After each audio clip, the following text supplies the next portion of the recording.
అందరికీ శుభోదయం. స్వాగతం టు ఫటాఫట్ భవానీ ఛానల్. నేను ఈరోజు మీకు ఒక కార్యక్రమాన్ని ఎక్స్ప్లోర్ చేసి చూపిస్తున్నాను. అది సబల కార్యక్రమము. మన విశాఖపట్నంలో గోశాల, సింహాచలం బ్యాక్ సైడ్ రూట్లో గోశాల ఉంటుంది కదా, అక్కడ ఈ సబల భోజనాల పండగ నిర్వహించారన్నమాట. ఇది థీమ్ ఏంటంటే, ఒక్కసారి కళ్ళు మూసుకొని ఊహించుకోండి, కెమికల్ వాసనలతో నిండిపోయిన మన నగర జీవితం నుంచి దూరంగా పల్లె మట్టి వాసన, చెట్టు నీడ, పాతకాలం వంటల రుచి, అలాంటి అనుభూతినే విశాఖ నగరవాసులకి మొత్తం అందించింది 5 రోజులు. ఏప్రిల్ 1 నుంచి ఏప్రిల్ 5వ తారీఖు వరకు ఇది జరిగింది. మేము ఏప్రిల్ 5వ తారీఖున సండే వెళ్ళాము. అసలు మేమైతే ఎక్స్పెక్ట్ చేయలేదు అంతమంది జనాలు ఉంటారని చెప్పి. చాలామంది అసలు యూజువల్గా మేము వెళ్తూ ఉంటాము గోశాలకి, అప్పుడు చాలా ప్రశాంతంగా కామ్గా ఉండే గోవుల మధ్యలో, ఆవుల మధ్యలో అట్లా కాసేపు పిక్నిక్లో కూర్చొని వచ్చేస్తుంటాము. బట్ దిస్ టైం చాలా మ్యాసివ్ ఉన్నారన్నమాట జనాలందరూ. సో ఇక్కడ ఈ కార్యక్రమం స్పెషల్ ఏంటంటే, ప్రతి సంవత్సరం నిర్వహిస్తారు కానీ ఈ సంవత్సరం ఇది top notch publicity and super success అయింది ప్రోగ్రామ్ అంతా కూడా.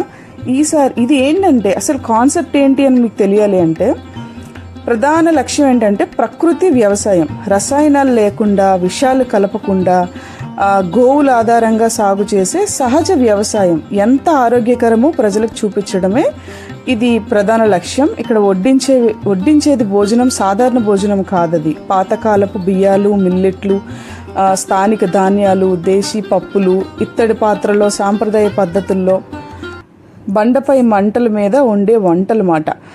అంటే ఫుడ్ అంటే కేవలం కడుపు నింపుకోవడం కాదని, దాంట్లో ఆహారం అంటే ఆరోగ్యం, సంస్కృతి అన్న సందేశాన్ని ఈ సబల పండుగ మనకు గుర్తు చేస్తుంది అన్నమాట. అంటే ఇక్కడ మరో ముఖ్యమైన అంశం ఏంటంటే దేశీ విత్తనాల పరిరక్షణ. మొదట్లో మన ఊళ్ళల్లో ఉండే అరుదైన విత్తనాలు ఇప్పటికిప్పుడే కనుమరుగవుతున్న పంటల రకాలు ఈ సబల కార్యక్రమంలో మొత్తం ఎక్స్పోలా పెట్టారు. రైతులు నేరుగా ప్రజలతో మాట్లాడుతూ వాళ్ళ ఎక్స్పీరియన్సెస్ అన్నీ షేర్ చేసుకుంటూ, కొంచెం మనము ఈ పల్లె జీవితానికి ఎప్పుడైతే మనం కొంచెం దూరంగా ఉంటామో ఇదంతా చాలా రిలాక్సింగ్గా అనిపించింది. అండ్ ఇది ఇంకా నాకు గో టు లొకేషన్ అయిపోయింది. మనకి ఏదైనా బయటికి వెళ్దాం అనుకుంటే ఇక్కడికే రావాలి అనిపించింది మాట. ఇక్కడికి వచ్చిన తర్వాత ఫస్ట్లో మీకు చూపించాను కదా, మొత్తం ఆ కారు లైన్ ఎంత ఉంది, ఎంత బిజీగా ఉంది అని చూపించడానికి నేను అది షూట్ చేశాను. ఇంచుమించు 2 km వరకు కార్ పార్కింగ్ ఉంది. మేము అక్కడ ఎక్కడో పార్కింగ్ పెట్టి నడుచుకుంటూ వెళ్ళాము. అండ్ ఇంకా యాడెడ్ ఇదేంటంటే, మనకి మన సూర్యుడు చాలా గట్టిగా విజృంభించాడు అన్నమాట ఆ రోజు. సో చాలా ఎండగా ఉంది, అయినా కూడా ఎక్కడ వైజాగ్ ప్రజలైతే తగ్గలేదు. ఇంట్లో ఉన్న వాళ్ళే తక్కువ, మొత్తం అక్కడ ఉన్న వాళ్ళే ఎక్కువ అనిపించింది అంతమంది. ఇంకో విషయం ఏంటంటే, అక్కడ పెట్టే భోజనం అది కూడా నేను ఆల్రెడీ చెప్పాను కదా, పల్లె సాంప్రదాయాలతో ఉండే భోజనం, మన పాతకాలపు వంటలు, ఇవన్నీ కూడా ఉచితం. మనం జస్ట్ రిజిస్ట్రేషన్ చేసుకుంటే చాలు, మనకి వాళ్ళు ఫుడ్ పెట్టేస్తారు మనం లైన్లో ఉంటే. అండ్ అక్కడ అన్ని అలవాట్లు, మనం ఎలా ఉండాలి, చెప్పులు ఇప్పి తినండి, గాజులు వేసుకోండి, మట్టి గాజులు వేసుకోండి, ఇలాంటివన్నీ పంతులు గారు చెప్తూనే ఉన్నారు. అండ్ బ్యాక్ ఎండ్లో మొత్తం మనకి లైఫ్ స్టైల్ ఎలా ఉంటుంది అనేది కూడా మొత్తం చూపించారు. నేను ఈ వీడియోలో మినిమం షూట్ చేయడానికి ట్రై చేశాను, ఎందుకంటే చాలా ఎండగా ఉంది. పిల్లలతో ఆ జనాల మధ్యలోకి నేను మోస్ట్లీ కొంచెం ఇగ్నోర్ చేసి సైడ్ కొంచెం ప్రశాంతంగా ఉండే వాతావరణంలో మేము మా టైంని ఎంజాయ్ చేసుకున్నాం. అండ్ మేము అంటే భోజనాన్ని నేను క్లియర్గా షూట్ చేయలేదు, ఎందుకంటే నేను అక్కడ ఆ లైన్లో నించోలేకపోయాను కిడ్స్తో. సో మేము ఇంటి దగ్గర నుంచి యూజువల్గా మేము గోశాలకు వెళ్తే ఎలా వెళ్తామో అలా కొంచెం ప్యాక్ చేసుకొని వెళ్ళాము. సో అక్కడ మేము మాకు ఒక మంచి చెట్టు దొరికింది, అక్కడ కూర్చొని చిల్ అవుతున్నాము. సో ఇది కార్యక్రమం.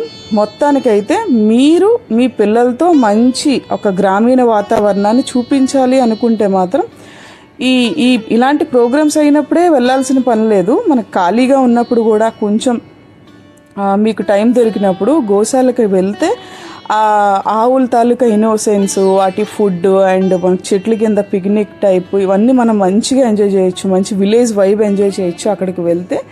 అండ్ అక్కడికి వెళ్ళిన తర్వాత నేను కొంతమందితో మాట్లాడాను. అక్కడ ఏంటంటే, కిడ్స్కి నార్మల్ స్కూలింగ్ కాదు, కొంచెం స్కూలింగ్ వీళ్ళు అంటే సింహాచలం దేవస్థానం వాళ్ళే సండే స్కూల్స్ అని స్టార్ట్ చేద్దాం అనుకుంటున్నట్టుగా నాకు తెలిసింది. అండ్ నేనైతే మా ఫోన్ నెంబర్ ఇచ్చా అండ్ మెంబర్స్ ఎక్స్చేంజ్ చేసుకున్నాము ఆ టీంతో.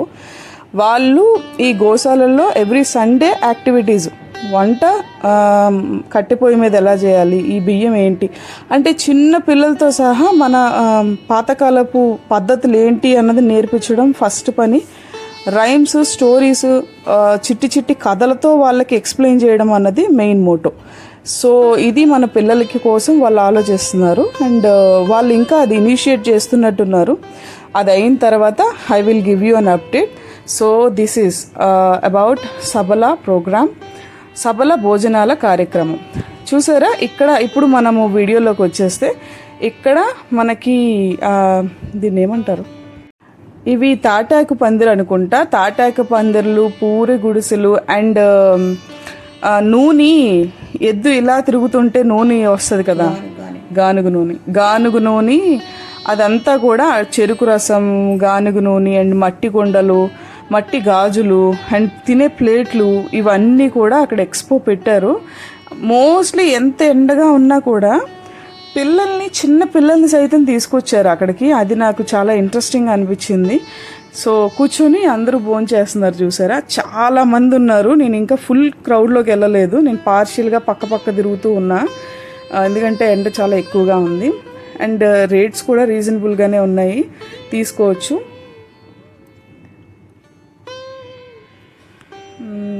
ఈ ప్రోగ్రాం 2024లో కూడా పెట్టారంట. అప్పుడు మనకంత ఇంత పబ్లిసిటీ లేదని నేను అనుకుంటున్నాను, ఎందుకంటే మేము ఉండేది సింహాచలంలోనే కాబట్టి మాకు ఐడియా ఉంటుంది. బట్ ఇదైతే హ్యూజ్ సక్సెస్ అయింది. ఎవ్రీ ఇయర్ ఇలానే